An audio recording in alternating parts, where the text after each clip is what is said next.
Neat ವಿದ್ಯಾರ್ಥಿಗಳಿಗೆ ಎಕ್ಸಾಮ್ನ ರಿಸಲ್ಟನ್ನು announce ಮಾಡಲಾಗಿದೆ. ವಿದ್ಯಾರ್ಥಿಗಳೆಲ್ಲ ನೀವು ನಿಮ್ಮ ರಿಸಲ್ಟನ್ನು ಚೆಕ್ ಮಾಡ್ಕೊಂಡಿದ್ದೀರಾ.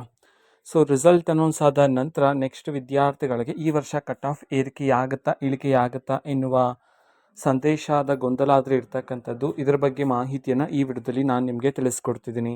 ವಿಡಿಯೋನ ಸ್ಟಾರ್ಟ್ ಮಾಡ್ತೀನಿ. ಅದಕ್ಕಿಂತ ಮೊದಲು ನೀವಿನ್ನು ನಮ್ಮ ಚಾನೆಲ್ಗೆ ಸಬ್ಸ್ಕ್ರೈಬ್ ಮಾಡದೇ ಇದ್ರೆ ಈ ಕೂಡಲೇ ಚಾನೆಲ್ಗೆ ಸಬ್ಸ್ಕ್ರೈಬ್ ಮಾಡ್ಕೊಳ್ಳಿ ಮತ್ತು ಲೈಕ್ ಮಾಡಿ. ಬನ್ನಿ ಈಗ ನಾವು ಮಾಹಿತಿಯನ್ನು ತಿಳ್ಕೊತಾ ಹೋಗೋಣ. ಹೌದು, ನೀಟ್ ವಿದ್ಯಾರ್ಥಿಗಳಿಗೆ ರಿಸಲ್ಟ್ ಅನೌನ್ಸ್ ಆಗಿದೆ. ಎಲ್ಲ ವಿದ್ಯಾರ್ಥಿಗಳು ಚೆಕ್ಔಟ್ ಮಾಡ್ಕೊಂಡಿದ್ದಾರೆ. ಆದರೆ ಕ್ವಾಲಿಫೈ ಆಗಿರ್ತಕ್ಕಂಥ ವಿದ್ಯಾರ್ಥಿಗಳ ಸಂಖ್ಯೆ ಈ ವರ್ಷ ತುಂಬ ಅಂದರೆ ತುಂಬಾ ಕಡಿಮೆ ಆಗೋಗಿದೆ. ಹೌದು, ಲಾಸ್ಟ್ ಇಯರೆಲ್ಲ ನೀವು ಕಂಪೇರ್ ಮಾಡಿಕೊಂಡ್ರೆ ಲ್ಯಾಕ್ಸ್ ಟುಗೆದರ್ ವಿದ್ಯಾರ್ಥಿಗಳು ಕ್ವಾಲಿಫೈ ಆಗಿದ್ರು. ಬಟ್ ಈಗ ಈ ವರ್ಷದಲ್ಲಿ ಲಕ್ಷಾಂತರ ವಿದ್ಯಾರ್ಥಿಗಳು ಕ್ವಾಲಿಫೈ ಆಗಲಿಲ್ಲ.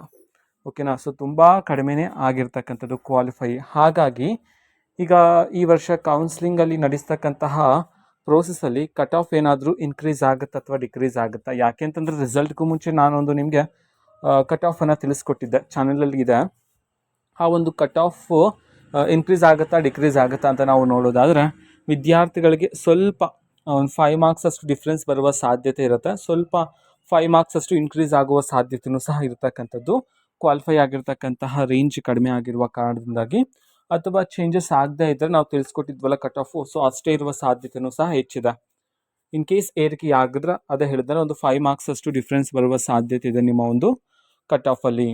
ಇದು ನೀಟ್ ವಿದ್ಯಾರ್ಥಿಗಳಿಗೆ ಅಟ್ ಪ್ರೆಸೆಂಟ್ ಇರತಕ್ಕಂತಹ ಒಂದು ಇಂಪಾರ್ಟೆಂಟ್ ಮಾಹಿತಿ ಆಗಿರುತ್ತೆ. ಇನ್ಫಾರ್ಮೇಷನ್ ಇಷ್ಟ ಆಗಿದ್ರೆ ನಿಮ್ಮ ಫ್ರೆಂಡ್ಸ್ ಆ್ಯಂಡ್ ಫ್ಯಾಮಿಲಿ ಮೆಂಬರ್ಸ್ಗೂ ಸಹ ವಿಡಿಯೋನ ಶೇರ್ ಮಾಡಿ, ಜೊತೆಗೆ ಚಾನಲ್ಗೆ ಸಬ್ಸ್ಕ್ರೈಬ್ ಮಾಡಿಕೊಂಡು ಸಪೋರ್ಟ್ ಮಾಡಿ. So thank you, bye.